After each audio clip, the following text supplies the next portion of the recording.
આ બાબતમાં ફક્ત ખાલી સુરેન્દ્રનગર જિલ્લા નહીં, પરંતુ ગુજરાતના તમામ જિલ્લાઓમાં મોટર વાહન ઇન્સ્પેક્ટરો ને પડતી દુવિધા માટે Gujarat motor vehicle technical association દ્વારા વિવિધ પ્રશ્નો જે લાંબા સમયથી પડતર હોય તે બાબતમાં 26 તારીખથી વખતોવખત સરકારને રજૂઆત કરવામાં આવેલ, પરંતુ જેનો ઉકેલ નહીં આવે જે બાબતે મોટર વ્હીકલ ટેકનિકલ એસોસિએશન દ્વારા 26 તારીખથી વિવિધ કાર્યક્રમો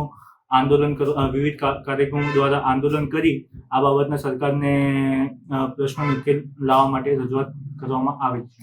પ્રશ્નો વિવિધ છે, જેમ કે અમુક ઇન્સ્પેક્ટરોના 10 વર્ષ થઈ ગયા પરંતુ પ્રોબેશન ક્લિયર નથી થયા. પ્રમોશન બાબતના બી પ્રશ્નો છે, જેમ કે સહાયક મોટર વાહન નિરીક્ષક વર્ગ 3 માંથી તેમને વર્ગ 2 માં મોટર વાહન નિરીક્ષક તરીકે બઢતીની પ્રક્રિયા હજુ ઘણા ઇન્સ્પેક્ટરની પૂરી નથી થઈ છે, એ બાબતના પ્રશ્નો છે. પછી જિલ્લાઓમાં ચેકપોઈન્ટ જે આપેલ છે, ચેકપોઈન્ટમાં પૂરતી સુવિધાના પ્રશ્નો છે, પૂરતી સુવિધા નથી મળતી. પછી આવવા જવા માટે વાહનોના માટેનો પ્રશ્ન છે.